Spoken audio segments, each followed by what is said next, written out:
Chicken chops ಮಾಡೋಕ್ಕೆ ಸ್ವಲ್ಪ ಎಣ್ಣೆ ಹಾಕ್ಕೊಳ್ಳಿ, ಸ್ವಲ್ಪ ಈರುಳ್ಳಿ, ಬೆಳ್ಳುಳ್ಳಿ, ಶುಂಠಿ, ಸ್ವಲ್ಪ ಇದನ್ನು ಫ್ರೈ ಮಾಡ್ಕೋಬೇಕಾಗುತ್ತೆ 1-2 ನಿಮಿಷ.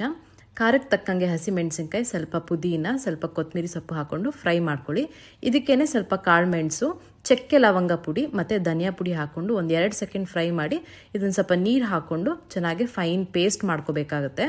ಅದೇ ಬಾಣಲಿಗೆ ನಾನು ಸ್ವಲ್ಪ ಎಣ್ಣೆ ಹಾಕ್ಕೊಂಡು ಈರುಳ್ಳಿ ಹಾಕ್ಕೊಂಡು ಸ್ವಲ್ಪ ಅರಿಶಿನದ ಪುಡಿ, ಚಿಕನ್ ಹಾಕ್ಕೊಂಡು 2-3 ನಿಮಿಷ ಚೆನ್ನಾಗಿ ಫ್ರೈ ಮಾಡ್ಕೊಳ್ಳಿ. ಉಪ್ಪು ಹಾಕ್ಕೊಂಡು ರುಬ್ಬಿಟ್ಕೊಂಡಿರೋಂಥ ಮಸಾಲೆನೆಲ್ಲ ಹಾಕಿ ಚೆನ್ನಾಗಿ ಮಿಕ್ಸ್ ಮಾಡ್ಕೋಬೇಕಾಗುತ್ತೆ.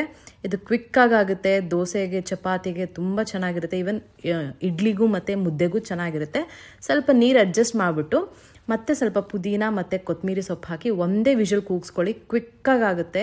ಬಿಸಿ ಬಿಸಿ ರಾಗಿ ಮುದ್ದೆ ಅನ್ನಕ್ಕಂತೂ ಇನ್ನೂ ಚೆನ್ನಾಗಿರುತ್ತೆ. ಟ್ರೈ ಮಾಡಿ ಈ ಸಿಂಪಲ್ ರೆಸಿಪಿನ.